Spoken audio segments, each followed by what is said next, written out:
know consuming all sugar and empty calories is not good for the waistline. But I want to know what else our bubble tea addiction is doing to our bodies. Milk tea from bubble tea stores was the most popular beverage order on delivery company Deliveroo's platform in 2019, ahead of Coke and coffee. In 2019, Deliveroo sold around 500,000 cups of milk tea, a 46% increase from the year before. And that's just from one delivery company. About 2 years ago, competitive retailers introduced more creative and innovative flavors, all fancier and much more colorful than the original pearl milk tea.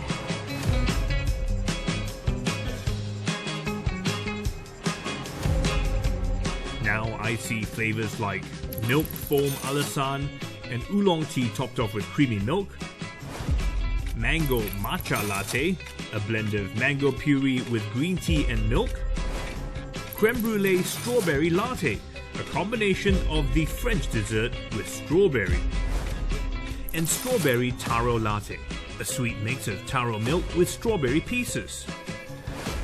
And as you can see, more creative bubble tea also means the price of bubble tea can now match that of gourmet coffee. It's no secret bubble tea is loaded with sugar.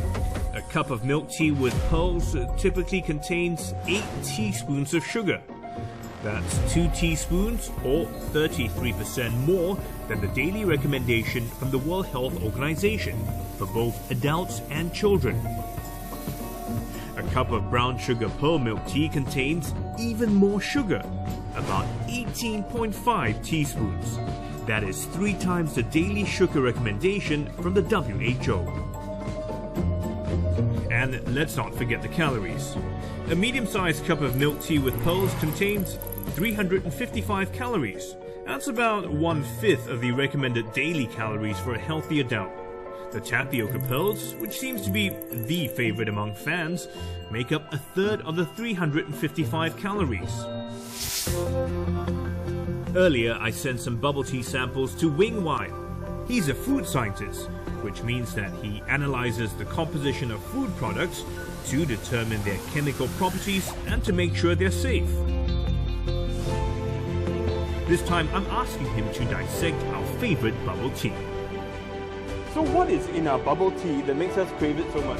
However, most of us didn't realize it contains caffeine as well. Caffeine? Like how much caffeine? I mean, is it the same as these other drinks like coffee and energy drinks? As you can see here, a cup of bubble tea contains about 100 to 160 milligrams at a serving size of 400 ml, which is a cup of bubble teas. It is quite the same with your coffee.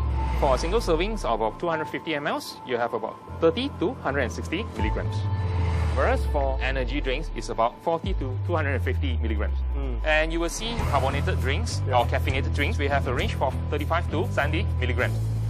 In terms of caffeine, do we sort of get hooked on it, you know, that we keep wanting more of it? So basically when we feel tired, why? Because there is a signal in your brain that's sent to your neuron to tell you that it's time for you to go to rest. So caffeine will block that signals. Okay?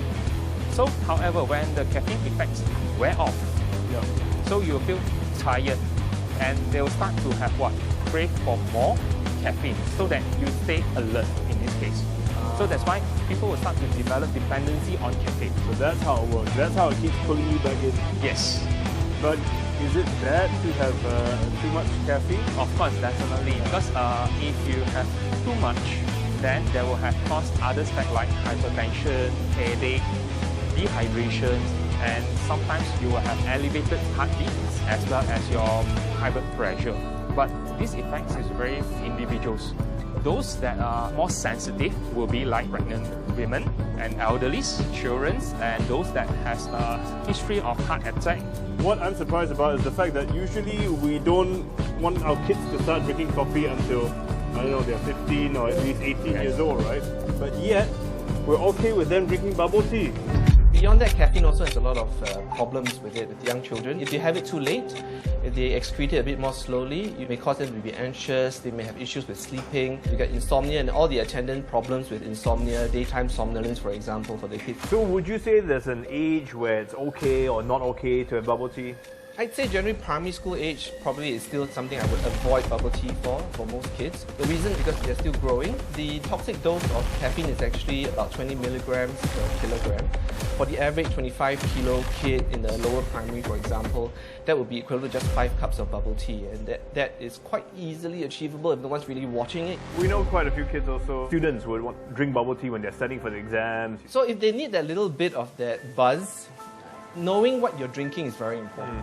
I say once you're at the 12-year-old age group, like a mini adult sort of level, then maybe it's no harm per se, but be very aware that you shouldn't be taking it beyond certain hours. So I'd say probably 3-4 p.m. onwards, you shouldn't be drinking too much caffeine, because that may affect your sleep. And if you're not sleeping well, how are you preparing yourself for the exam? So it becomes like a vicious cycle.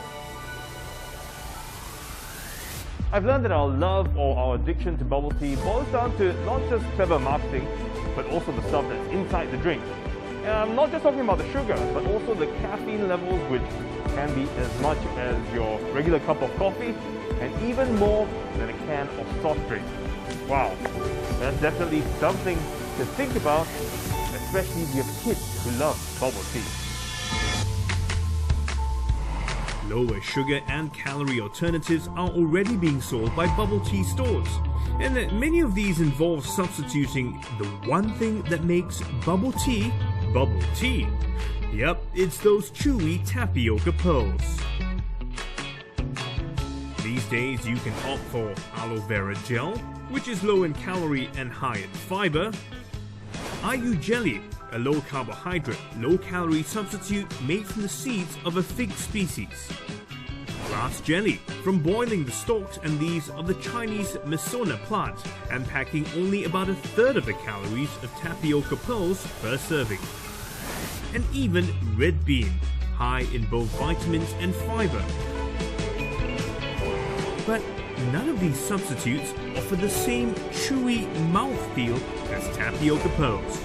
I also wonder if they really make bubble tea much healthier.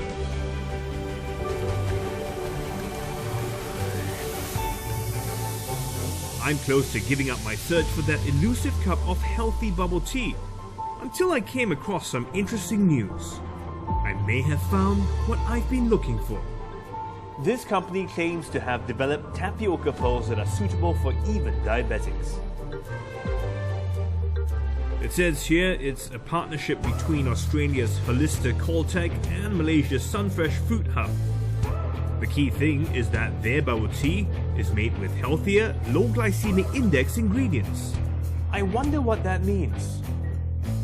So Dr. Rajan, how are the pearls that you guys have created different from the ones we normally see and eat? What we have done is we have taken the same tapioca starch, added our patented blend, which is made of 4 ingredients: lady's finger, lentils, dal, fenugreek, which is the one that you find in North Indian curry, and guar gum. They make the tapioca chewy and nice, but they don't digest so quickly and so easily, so they will stick to the gut, almost undigested. So you have the pleasure in your mouth, but not the damage in your body. So it sounds like a healthier version, and it's a lower GI, glycemic index, correct? Yes.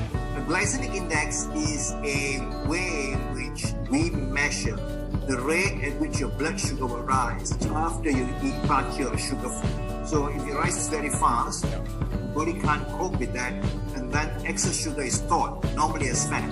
So what we have done is we have taken this very high GI food and made it become a low GI food. So this cup compared to a normal cup of bubble tea that I buy, how much more healthy is this? We have about 60% less sugar in it. Okay. So you're moving from about 24 teaspoons sugar to about 10. but it will still taste exactly the same. And as a consumer, I should not be able to tell the difference at all, right? We've done the taste test several times. We work with a company that is the exclusive franchise for the Taiwanese Bubble, so they know that game very well. They've been very happy with what they've seen, and we want to work with them to bring the sugar down even further without sacrificing the sensory, the mouthfeel, the smell, the aroma, the look and feel. And will this make my cup of bubble tea more expensive? That's a very good question. These ingredients obviously will cost more. So we are looking at a price increase of between 15 and 20% more than price. So bubble tea made with Dr. Rajan's low GI pearls will contain up to 60% less sugar, but it will cost approximately 15 to 20% more per cup. That makes for a rather expensive cup of bubble tea. So to find out, I have to be part of the problem. And for 1 month, I've decided I will drink the same amount of bubble tea. So every week, how many cups will you drink? 2 cups. Maybe one in the weekdays, one in the weekends. I've heard some people go almost every day after school. During exams week, I usually drink every day. It's a good snack. Some of them even said they drink bubble tea every day. I guess if I take all that into account, the average will be about 3 times a week. Well, I guess that's the amount of bubble tea I will be subjecting my body to. My experiment starts today. I'm choosing drinks as they are, with no reduced sugar. What sugar level can I get you? I'm going to go 100%. There you have it. This is my very first cup of bubble tea. I got a matcha tea with a whole bunch of stuff in it. And so for the next 30 days, 3 cups of this stuff a week. Well, let's see what it does to me. It's mid-afternoon, and normally I'd go out, I grab a cup of black coffee, been substituting it with bubble tea. Which got me thinking, is our collective love for bubble tea by choice or by design? Kind of chewy with things in it.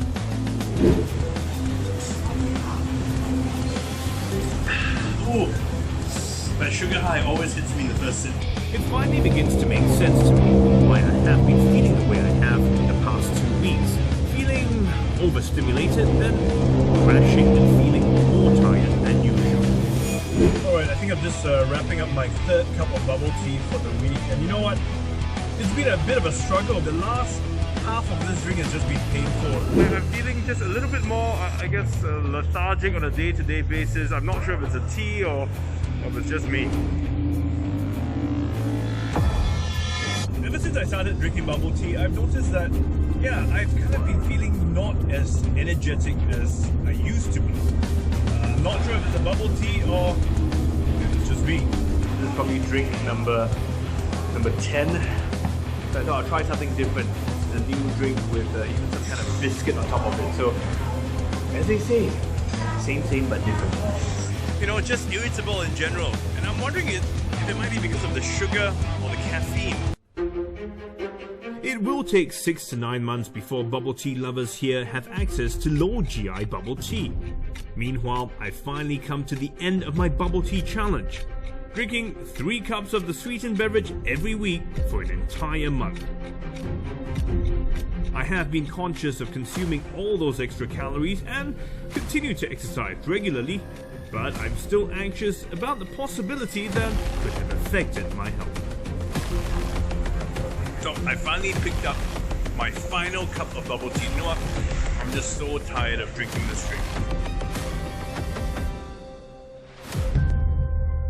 I'm back at Dr. Chia's clinic to get the results on my health markers. Let's see what they show.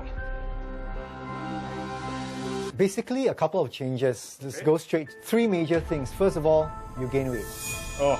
But there are 3 indicators that I will be concerned about. Right. And it's just 4 weeks of bubble tea. Now, weight gain of 1.9 kg is quite significant. I mean, we don't lose weight easily. So gaining 1-2 kgs isn't a good thing. The second thing is your inflammatory markers. Now, inflammatory markers are good predictive indicators of what are the chances you would have a heart attack or stroke in the next 10 years. Okay. Right now, it has increased to moderate risk. Oh. So I wouldn't be too happy about that. Lastly, your cholesterol. Total cholesterol has increased a little bit. And any increment in cholesterol is not good because cholesterol generally increases your risk of heart attack and stroke. you are no longer at a low risk, but moderate risk for cardiovascular. Oh wow! disease. Yeah, I didn't really do very much different these past 4 weeks. Yeah. So are we saying that change is attributed solely to bubble tea? Unless we know everything you have done, Yeah. I cannot pinpoint with a very specific scientific accuracy, but I can say that if the only general change you have was to add the bubble tea for the last 4 weeks, would logically result in such changes in indicators. And all this happened to me in just, it was 3 cups a week over 4 weeks. That's a so lot. if I'm actually doing this for not just 4 weeks, but a whole year, Oh, well, I'll be worried being your doctor. I think definitely there will be some problem with your health. If you're talking about someone who don't exercise, reasonably sedentary, with high stress kind of lifestyle, he probably would have done much worse. I didn't expect to put on weight, much less be bumped up into a higher risk of cardiovascular disease.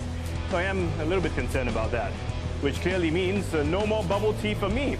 I'm just going to stick with my good old teh o kosong, which is no sugar, no milk, and definitely no pearls.